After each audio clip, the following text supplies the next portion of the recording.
Eh bien, bonjour à tous. Bonjour à Monsieur Yann Verdonck, avocat au barreau de Paris, ex-DGE et ex-haut commissariat à la stratégie et au plan. Olivier Delclos, vous êtes directeur Internet, données, presse, poste et utilisateur à l'ARCEP. Et Chana Leduc-Morin, chargée de cadre réglementaire à la DGE. Alors cette table ronde qui traitera du sujet de la France, moteur de l'Europe dans le cloud et l'IA souveraine. On a trois grands experts pour parler de ça. Et on est très heureux de pouvoir les accueillir chez Outscale. Moi, je suis chargé d'affaires publiques et j'animerai cette table ronde. Je vous laisse peut-être tous vous présenter l'un après l'autre, votre parcours, vos missions de vos entreprises et puis votre société, entreprise ou institution. Voilà. Je vais commencer si ça vous va. Donc, Chana Leduc-Morin, je m'occupe du cadre réglementaire du cloud et de la donnée à la Direction générale des entreprises. C'est une direction du ministère de l'économie qui est en charge de mettre en place des politiques publiques pour accompagner, comme le veut son nom, le développement des entreprises. Et en matière de cloud, on met en place une stratégie nationale depuis plusieurs années, vraiment pour développer un marché cloud compétitif, innovant et de confiance, notamment en mettant en place donc un premier volet autour du cloud de confiance, notamment avec la qualification Secnum Cloud. Et nous travaillons sur ce point-là avec l'ANSSI et la DINUM, que je salue dans la salle. On travaille également à diffuser l'usage du cloud au sein de l'administration, notamment par le biais de la doctrine cloud au centre. Et enfin, en fait, cette politique nationale cloud s'accompagne d'un soutien quotidien et continu auprès de la filière, notamment dans le cadre du plan France 2030.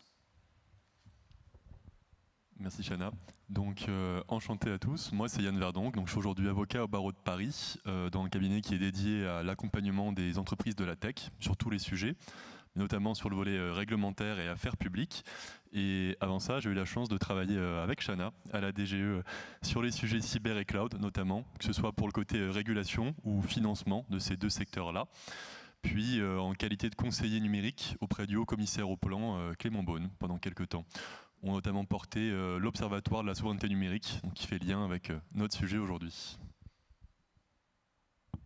Bien, bonjour à tous. Donc Olivier Delclos, donc je suis ravi en tant que directeur Internet, données, presse, poste et utilisateur de l'ARCEP de me tenir devant vous pour cette conférence. Donc très brièvement, pour ceux qui ne le connaîtraient pas, l'ARCEP est depuis 30 ans le régulateur des marchés des télécoms, avec un objectif à sa création, l'ouverture à la concurrence d'un marché monopolistique.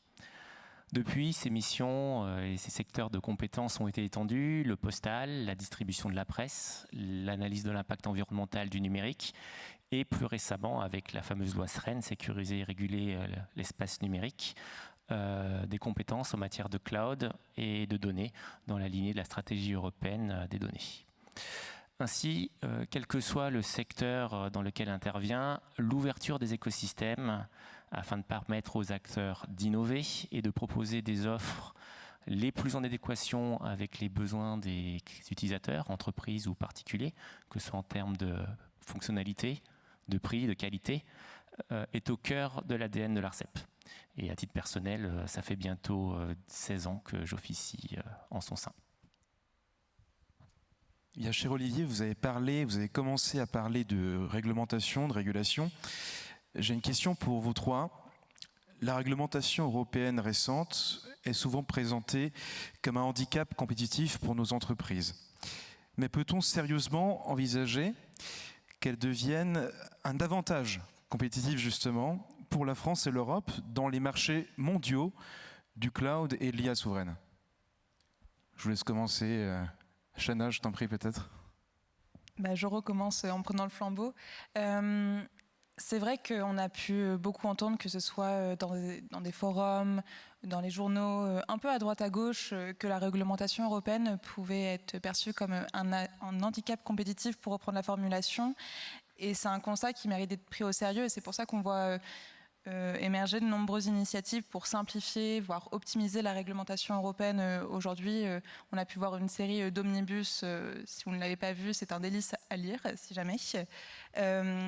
Mais c'est vrai que réduire la réglementation européenne juste à son coût, ce serait dommage, parce que là où il faut aussi aller regarder, c'est qu'est-ce qu'elle produit et à quoi elle va servir. Et je pense qu'aujourd'hui, on voit on voit de nombreuses initiatives émerger sur de nombreux sujets d'intérêt, notamment en matière de souveraineté numérique, d'autonomie stratégique, avec pour corollaire le cloud. On pense notamment à la révision du Cyber Security Act ou encore l'arrivée, il y a maintenant quelques jours, c'était le 3 juin, du Cloud and AI Development Act. Et ce qui est intéressant avec ces initiatives, c'est vraiment le dessin. Le dessin aujourd'hui, c'est de poser un cadre européen de confiance qui permette vraiment à l'innovation de se développer de la meilleure des manières, notamment pour renforcer la souveraineté et la compétitivité de l'Union européenne. Et parce qu'il faut qu'on se le rappelle, la confiance, c'est un peu la base de tout. Sans confiance, il n'y a pas d'innovation qui se développe, il n'y a pas d'adoption des technologies et il n'y a pas de structuration de marché. Donc c'est pour ça que si on revient un peu juste sur ces deux textes, en particulier le CADA et la révision du CSA, c'est des leviers essentiels pour répondre à cet objectif-là. D'une partie, le CADA entend mettre en place un cadre européen de cloud souverain, notamment en établissant 4 niveaux de souveraineté. Et de l'autre côté, il pose une obligation pour les États membres de réaliser des études de risque pour certains cas d'activité du secteur public qui nécessitent le recours à un cloud souverain, en prenant en compte différents points, la sensibilité, la criticité des données, des risques liés à l'application de législation extraterritoriale, mais aussi des risques liés à des disruptions de services. De l'autre côté, on a le Cyber Security Act, enfin sa révision, qui vise à renforcer le niveau de cybersécurité de l'Union européenne, en mettant en place, enfin vraiment en retravaillant la gouvernance en matière de cyber, notamment avec la mise à jour de l'ENISA, mais aussi avec des outils concrets comme le cadre européen de certification de cybersécurité dont découlera EUCS, pour ceux qui connaissent un peu le sujet et qui ont vu les 4 années de négociations antérieures, mais aussi ça pose d'autres outils au travers d'un dispositif de sécurisation de la chaîne d'approvisionnement d'éthique, notamment en vue de donner des outils tant côté administration, mais aussi côté entreprise, pour identifier facilement quels sont les acteurs à potentiellement haut risque. Et aujourd'hui, c'est très bien, on ne peut que accueillir ces initiatives dont l'ambition est à saluer, mais il y a un impératif, et c'est que ces initiatives s'articulent de manière cohérente, parce que on peut avoir les meilleurs objectifs du monde, si on ne met pas du lien entre des initiatives aux ambitions convergentes, on n'arrivera à rien et ça ne représentera que des couches supplémentaires de complexité, tant côté public que côté privé. Et c'est un travail sur lequel on s'attelle avec l'ensemble de nos partenaires européens, mais aussi du côté entreprise. Je pense notamment à nos homologues allemands, avec qui nous travaillons main dans la main dans la continuité du sommet souveraineté numérique, notamment sur le volet préférences européennes, mais aussi pour définir un cadre européen en capacité de pallier l'intégralité des risques cyber, notamment liés à l'application de loi extraterritoriale. Je propose de poursuivre effectivement sur peut-être un focus sur le cloud en particulier. C'est un marché dont le développement a débuté il y a une quinzaine d'années. Les leaders de ce marché sont les fameux hyperscalers. Si on dézoome en incluant les services logiciels, comme a pu en faire état le CIGREF dans une étude publiée en 2025, à peu près 80% des dépenses numériques des entreprises vont à des produits et des services américains. Et c'est une tendance qui est loin d'être récente.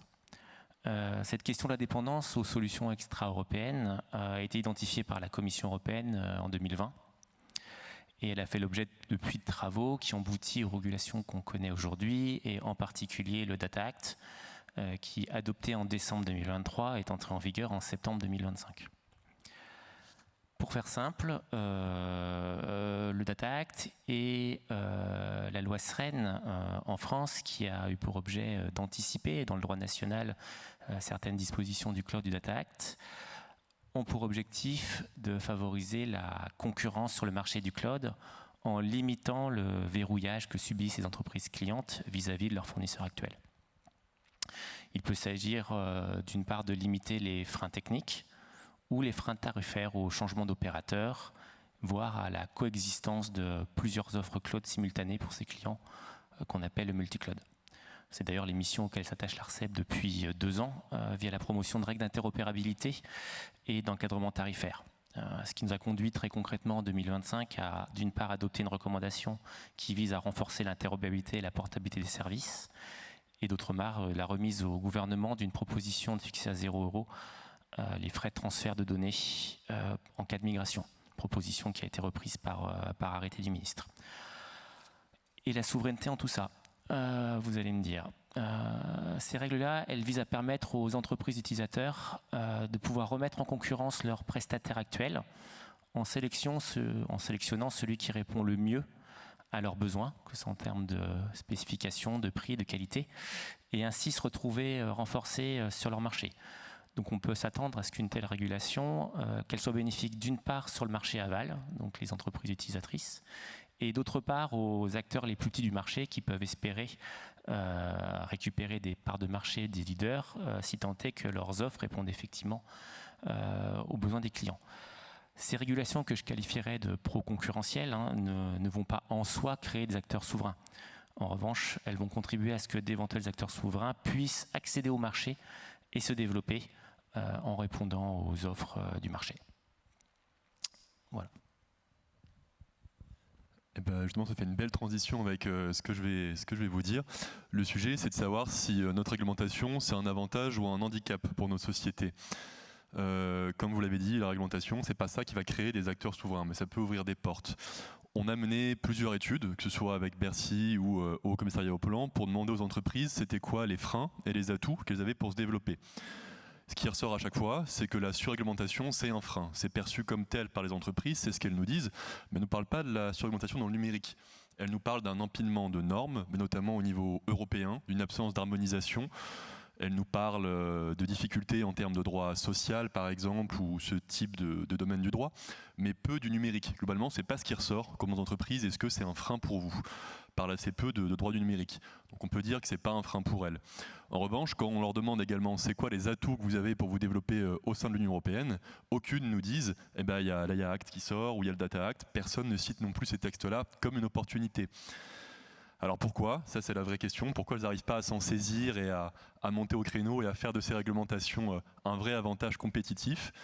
Il peut y avoir la complexité de notre processus législatif, mais il y a aussi un manque de culture, on va dire, auprès des entreprises françaises d'être actifs dans le processus de création de la norme. C'est pareil, quand on est côté plutôt législateur ou exécutif, on voit beaucoup d'entreprises qui viennent nous voir pour nous proposer d'amender un peu nos textes et de les adapter à leur marché, mais peu d'entreprises françaises en réalité. Ce sont surtout des entreprises américaines qui vont être très fortes dedans pour adapter nos textes, être actifs, être proactifs justement pour ne pas que nos textes réglementaires viennent perturber leur marché, mais c'est quelque chose qu'on voit assez peu de la part d'entreprises françaises. C'est une mentalité qui est encore peu développée aujourd'hui. Donc voilà, moi ma vision sur la chose, c'est est-ce que notre réglementation c'est un moteur ou un frein? Je dirais que c'est juste un outil, c'est ni l'un ni l'autre, mais c'est un outil dont c'est peu servi ou un levier dont on a peu actionné la manivelle jusqu'à aujourd'hui. Mais il y a des belles opportunités. Je vais prendre deux exemples. Donc il y a un règlement par exemple où là c'est plutôt un échec de l'intégration des entreprises européennes et un où c'est plutôt une réussite. Il y a eu un règlement il y a quelques années, c'est le Cyber Resilience Act, qui est un règlement qui est très vaste, qui touche tous les domaines globalement de l'économie numérique, que ce soit dans le hardware ou dans le software, et qui impose des conditions de résilience minimales pour tout dispositif électronique. Donc ça touche énormément de secteurs, énormément d'acteurs européens. Et au moment de l'élaboration de cette norme, on a eu très peu de retours, que ce soit au niveau européen ou national, des entreprises françaises et européennes. Celles qui se sont positionnées le plus, c'est évidemment les GAFAM ou d'autres entreprises extra-européennes, chinoises également. On a eu quelques gros groupes chez nous, mais en réalité ça a concerné, je crois de tête, environ 30 000 entreprises dans l'Union européenne. Et je crois que si on a eu 50 retours, c'est le bout du monde sur ce texte-là. Donc ce texte, il a été fait en chambre, globalement, avec peu de participation d'entreprises. Et aujourd'hui, il rentre en application là maintenant, entre juin 2026 et janvier 2027. Et peu d'entreprises sont même au courant de son existence. Donc là, ça risque d'être un peu une déconvenue. Mais à contrario, il y a d'autres textes qui, eux, sont vraiment vus comme une opportunité par le secteur du numérique. Et là, je pense plutôt au 28e régime. C'était une proposition qui venait notamment de la France. On dit la France, moteur de l'Europe dans le cloud et l'IA. Le 28e régime, c'est une proposition qui venait surtout de France Digital de base, où il proposait de créer un régime européen de droit des sociétés, notamment pour les boîtes de tech, pour pouvoir faire des levées au niveau européen, et vraiment lever plus que les tickets qu'on peut lever en France, avoir cette harmonisation au niveau des BPCO, au niveau du droit social. Là-dessus, on a réussi à se mettre d'accord avec toutes les fédérations européennes. Je crois qu'il y avait plus d'une quarantaine de fédérations européennes qui ont porté l'initiative, qui l'ont présenté à la Commission, qui a travaillé sur un texte et qui a été adopté. Et ça, c'est un vrai levier. Par contre, pour notre écosystème tech, en France et dans l'Europe, et c'est quelque chose qu'on peut mettre à notre crédit de nos acteurs à nous en France qui ont su porter cela. Eh bien, cher Yann, cher Chana, cher Olivier, merci pour ces paroles d'experts. Merci pour cet enseignement sur ce qu'est la réglementation aujourd'hui, un frein, un handicap, ou plutôt un moteur, une accélération, ou, comme tu l'as très justement dit Yann, un instrument seulement. Mais au-delà de ça, on va aller plus loin sur cette table ronde et nous demander quels sont les leviers industriels, financiers et humains sur lesquels la France peut s'appuyer pour transformer son ambition de souveraineté numérique en vrai leadership technologique qui va créer de la valeur ajoutée en France, en Europe, qui va permettre à nos entreprises, à nos administrations d'œuvrer pour plus de souveraineté, de protection de nos données. Quels sont ces leviers-là? Comment y arriver? Je vous laisse la parole, c'est vous les experts. Je vais prendre la première réponse si ça vous va.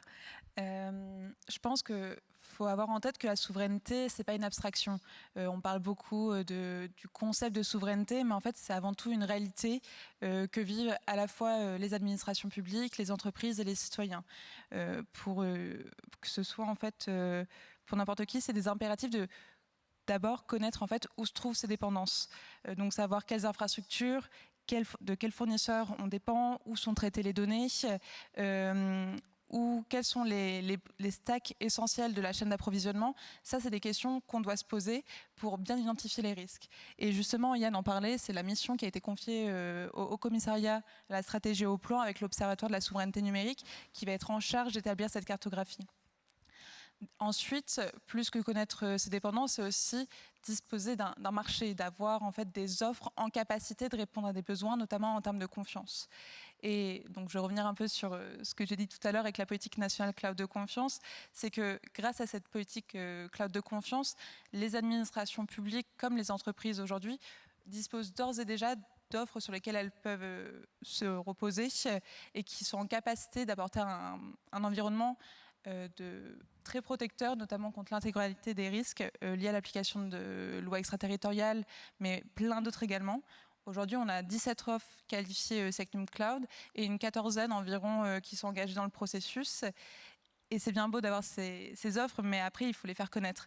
Et donc, pour les faire connaître, il y a plusieurs dispositifs qui ont été mis en place. Tout d'abord, l'ANSSI, à l'été 2024, a mis un outil d'aide à la décision à destination des différentes organisations qui souhaiteraient recourir à un cloud de confiance. Et plus récemment, différents dispositifs ont été mis en place, notamment avec la doctrine d'achat numérique publiée en février 2026, qui permet vraiment de flécher les organisations vers des offres de solutions cloud et vraiment les aider à faire un choix de est-ce que j'ai besoin de développer en interne, est-ce que j'ai besoin est-ce que ça existe sur le marché, et de l'autre côté aussi de permettre aux administrations publiques de mieux identifier quelles données en fait nécessitent de recourir à un cloud de confiance derrière, parce qu'il y a un vrai enjeu pour les administrations publiques mais aussi pour les entreprises de savoir en fait qu'est-ce qui est nécessaire, qu'est-ce qui a besoin en fait d'être protégé aujourd'hui. Parce que, qu'on se le dise, on parle beaucoup de cloud souverain, de cloud de confiance, mais toutes les données n'ont pas vocation à être hébergées sur un cloud souverain ou de confiance.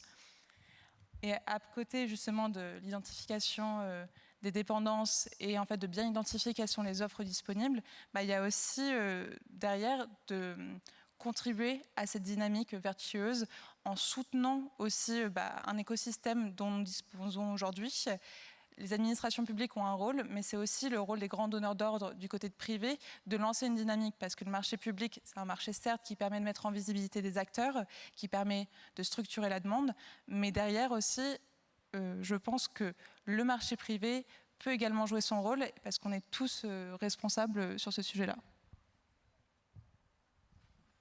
Je vais enchaîner. Du coup, quels sont les leviers que nous avons aujourd'hui pour bâtir notre puissance numérique? Donc, comme tu l'as dit, il y a le marché public et privé. Ça, c'est ce qui ressort le plus également lorsqu'on demande aux entreprises qu'est-ce qui aiderait leur développement. Il ne faut pas oublier que dans l'Union européenne et encore plus en France, en fait, la commande publique, c'est presque 50% du PIB chez nous. Donc, c'est énorme. C'est là où réellement on a des choses à faire et c'est là où nos entreprises peuvent commencer à prospérer.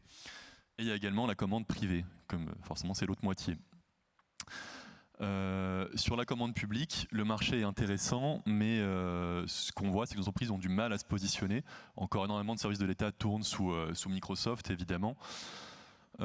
et comme tu l'as dit aussi, l'Observatoire vient déjà dans un premier temps nous éclairer dessus, puisqu'il faut savoir qu'avant l'Observatoire de la souveraineté, qui est en cours d'élaboration, on n'avait pas de vision globalement en France de nos dépendances.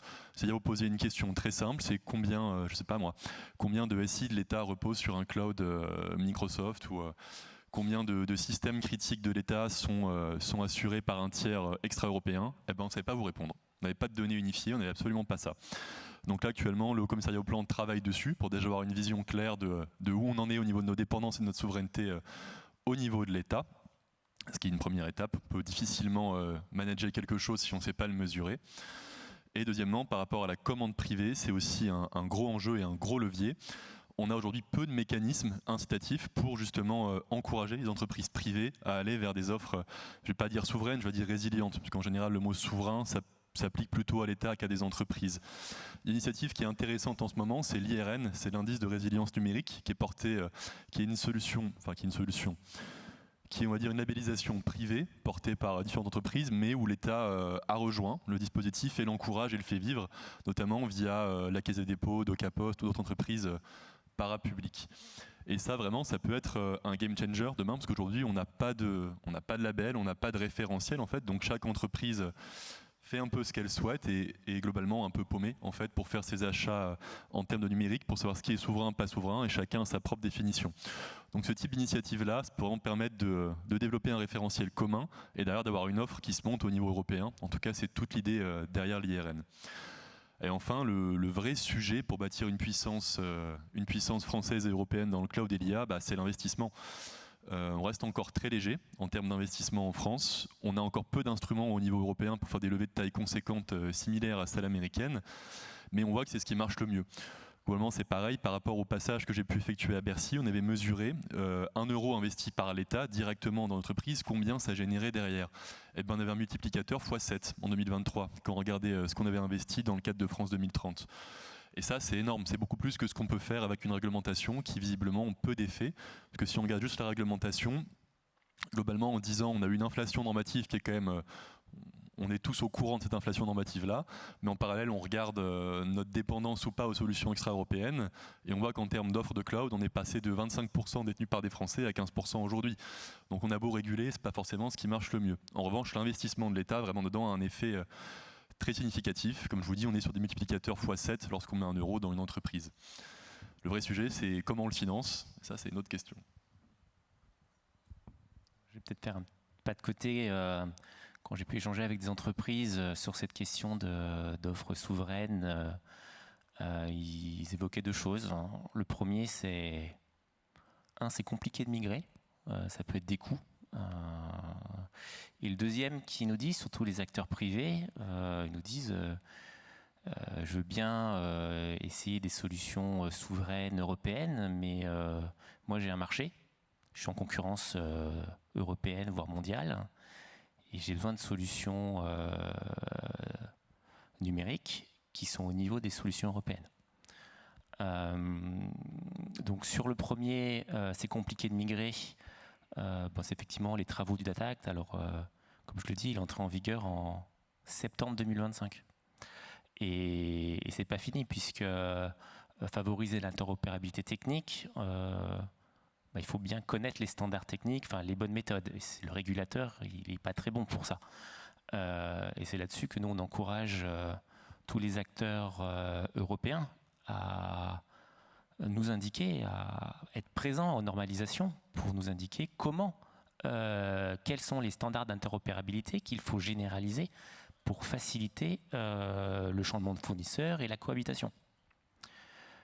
Sur le deuxième, effectivement, je n'ai pas forcément de réponse, mais certains acteurs numériques européens disent également donnez-nous des contrats. Et déjà, la puissance publique, ça leur permet de faire de la R&D, d'avoir des bilans. Les États sont peut-être un peu moins en concurrence pour renforcer leurs offres. Mais après, effectivement, il peut y avoir une aide pour qu'ils développent leurs solutions, les fassent connaître auprès des acteurs privés et montrer qu'ils sont au moins aussi performants. Peut-être si je peux rajouter un point, c'est que je pense qu'il ne faut pas faire de différence entre politique réglementaire, politique industrielle, parce que c'est des outils qui sont extrêmement complémentaires.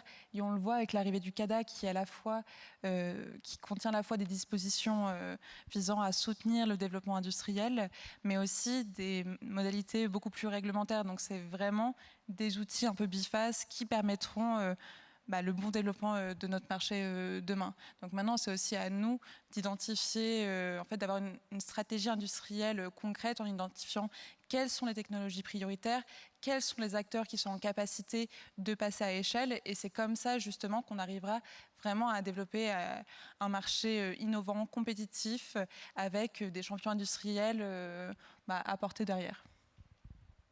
Merci à tous. Vous avez un petit peu effleuré le sujet de la complémentarité.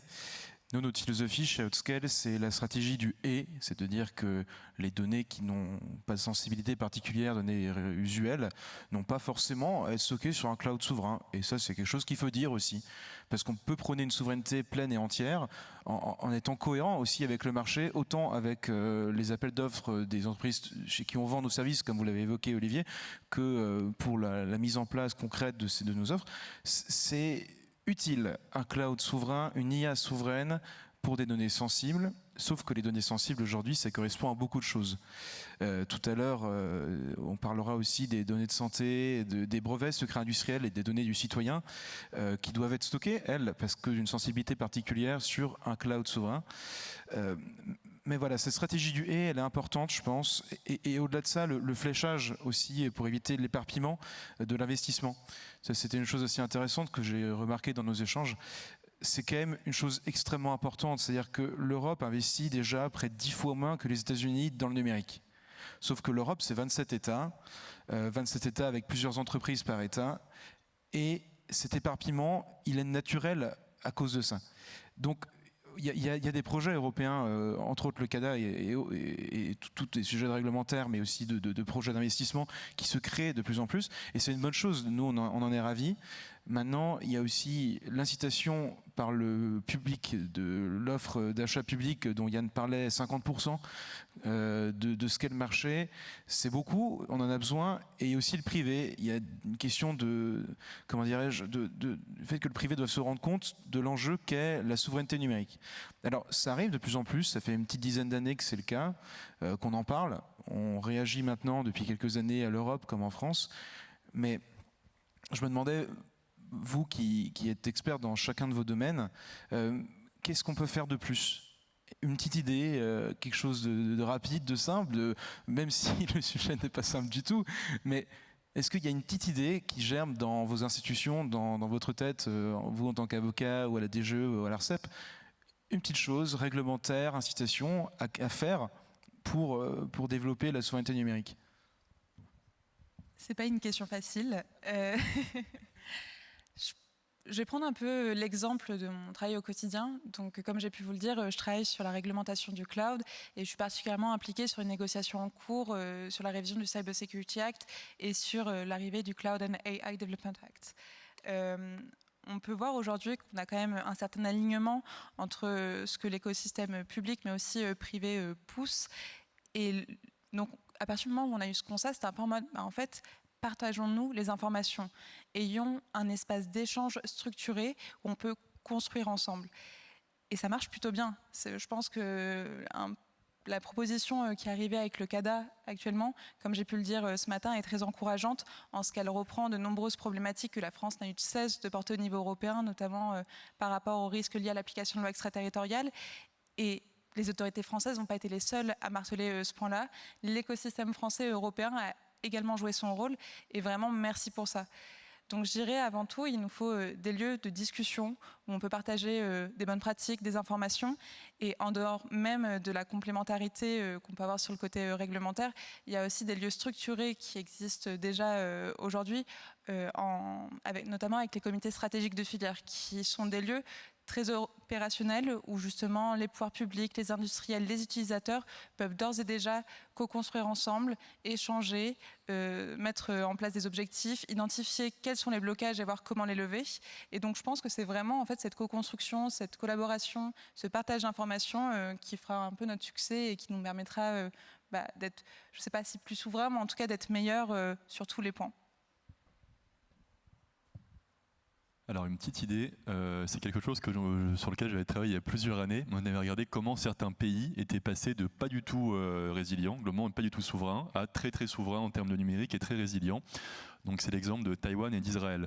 On a regardé comment ils ont fait eux justement pour développer un petit peu des modèles et faire en sorte que leurs entreprises elles-mêmes deviennent plus résilientes, ce qui du coup derrière en fait par effet ricochet leur a permis de développer un écosystème de dingue pour ces deux pays-là.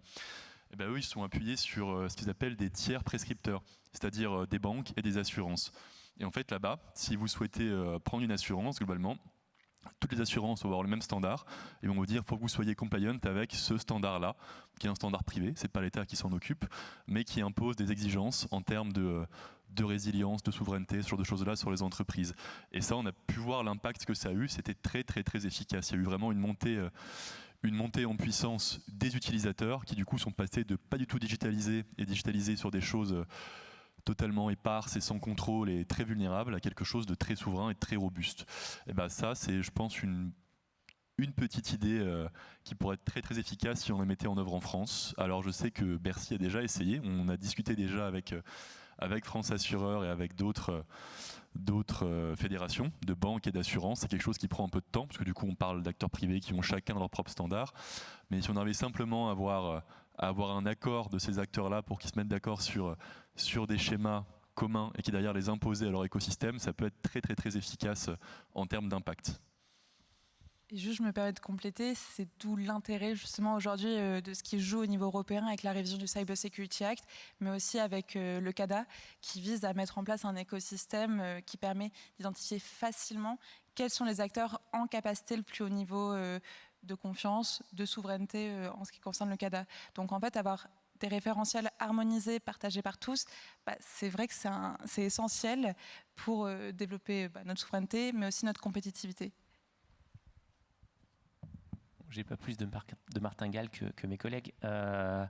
Qu'est-ce qu'on a fait nous? À la fin, je pense que la sensibilisation des acteurs publics et privés, en soi, elle aide à faire son chemin. Typiquement, nous, à l'ARCEP, à l'occasion du renouvellement de nos contrats, on s'est dit qu'on allait basculer vers un SecNum Cloud. Alors il se trouve qu'on navigue dans cet écosystème, donc on est sensibilisé, mais je pense que déjà faire savoir au public, au privé, qu'il y a une alternative. Et je rebondis un peu j'étais pas au courant de la manière dont ça a été fait en Israël et Taïwan, qui sont des pays qui géopolitiquement sont quand même un peu sensibles, donc ça aide. Mais j'aime bien la comparaison avec la logique assurantielle, puisque une assurance, on la paye, mais on aimerait ne pas l'exercer, et peut-être que la question de résilience, de souveraineté, il y a un parallèle à faire. On n'aimerait pas en avoir besoin, mais si jamais on doit l'exercer, on sera peut-être bien content de ne pas être dépendant. Très bien, mais merci, c'était très intéressant ces petits mots. Moi, je rajoute aussi un mot sur les associations, les fédérations professionnelles dont on fait partie et dont je vois deux dignes représentantes au premier rang, Exatrust, qui est aussi partenaire de ces deux tables rondes, celle-ci et celle de juste après, qui sont très utiles aussi. Tu as parlé un petit peu du CSF, un comité stratégique de filière, affilié à Bercy, mais qui est surtout un comité de professionnels du secteur. Exatrust en est un autre, il y a d'autres exemples de ça, et c'est toujours intéressant de se parler entre nous en tant que professionnels du cloud, entre cloud providers qui ont pour projet de scaler, d'arriver à innover aussi, à créer des choses à l'échelle européenne. Il faut se parler entre nous, créer des synergies. Pas spécifiquement, quand j'entends synergie, pas toujours dans les coopérations pour appel d'offres, au sens très large, de juste se parler, défendre ensemble nos mêmes intérêts et voilà, œuvrer ensemble à la même cause. C'est une belle chose, je pense, et ça nous est utile. Mais je voulais savoir si peut-être dans le public vous avez des questions concernant cette table ronde. Il nous reste un peu de temps. Alors, est-ce qu'il y a un appel à manifestation d'intérêt dans ce beau public ? Bonjour, Servanogier, Nimspot. Moi, je voulais savoir ce que vous pensiez de la temporalité de ce qui se passe à l'Europe par rapport aux attentes qu'on peut avoir dans le secteur technologique. Parce qu'effectivement, il y a pas mal de belles nouvelles, mais le pacte souveraineté, avant qu'il devienne une réalité opérationnelle, il va s'écouler un moment. Et est-ce qu'il y a quelque chose à faire pour qu'à un moment, la réglementation, qu'elle soit handicap ou qu'elle soit avantage, soit au même rythme que les activités dont elle s'occupe? Je crois que cette question m'est adressée. J'avoue, en tant qu'administration française, on n'a pas forcément la main sur le rythme européen qui suit sa propre logique. Et c'est vrai que c'est pas toujours évident de mettre en orchestre 27 États membres qui n'ont pas toujours les mêmes intérêts, notamment en raison de structurations de marché qui sont très différentes. Aujourd'hui, en effet, là on est à 3 jours de la publication du pacte souveraineté numérique du CADA. Je pense qu'on peut lui laisser un peu de temps, et notamment aux administrations des autres États membres, pour bien analyser les propositions qui sont dedans et voir quels sont les ajustements qui seraient nécessaires ou même les éclaircissements qui seraient nécessaires d'avoir de la Commission européenne. Après, ce qui est certain, c'est qu'aujourd'hui, on a besoin d'un marché européen de confiance harmonisé, que ce soit les administrations publiques ou les entreprises. On a besoin d'outils concrets pour identifier facilement qui sont les acteurs en capacité d'apporter le plus haut niveau de protection. Donc c'est vrai qu'il y a un enjeu que les initiatives telles que le CSA et le CADA soient traitées de manière cohérente, concomitante et qu'elles arrivent en même temps pour qu'on puisse avoir des outils opérationnels et que tout le monde ait les mêmes.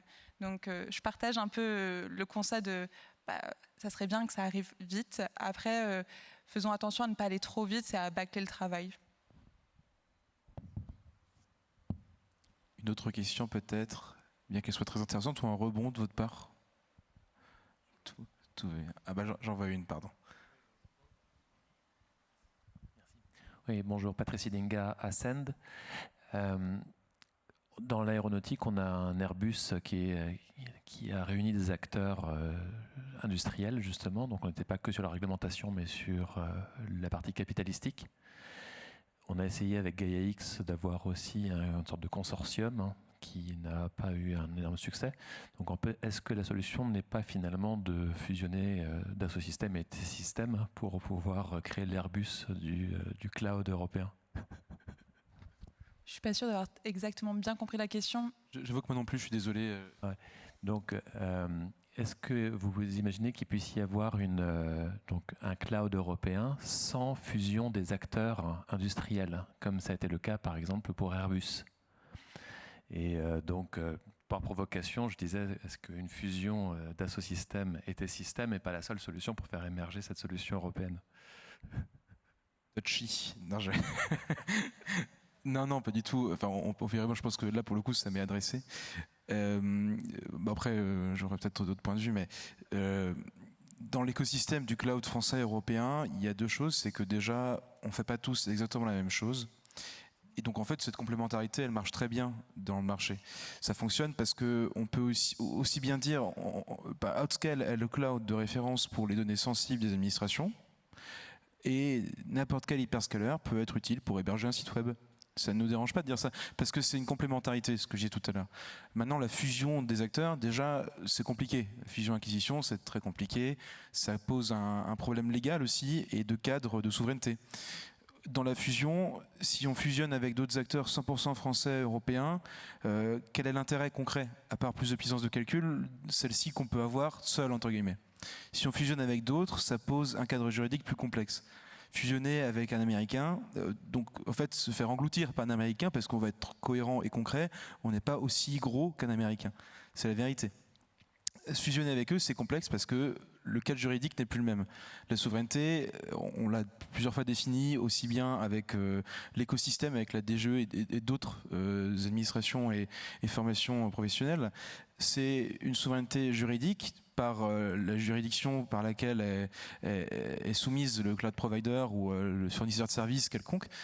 Une souveraineté technologique donc par la technologie concrète, la R&D, les investissements, etc.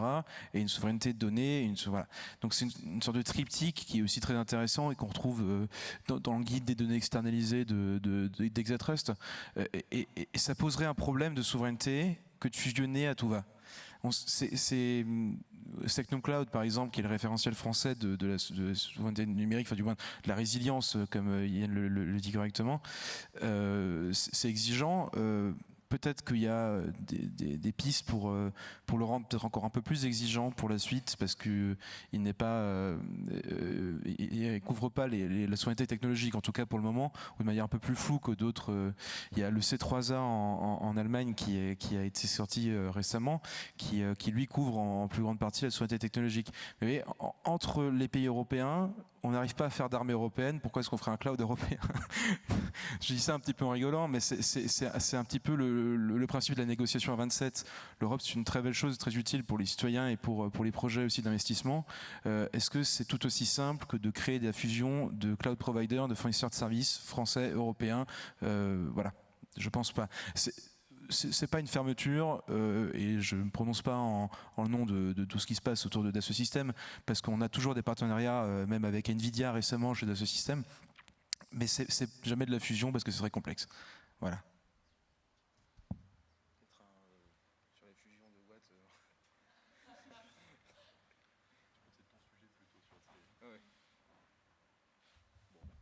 Eh ben, je crois qu'on arrive à terme, à moins qu'il y ait d'autres personnes qui souhaitent nous poser des questions. Ben, je ne crois pas. Mais en tout cas, merci à nos 3 intervenants, Olivier Deleclos de l'ARCEP, Chana Leduc-Morin de la DGE et Yann Verdonck, avocat au barreau de Paris. Merci.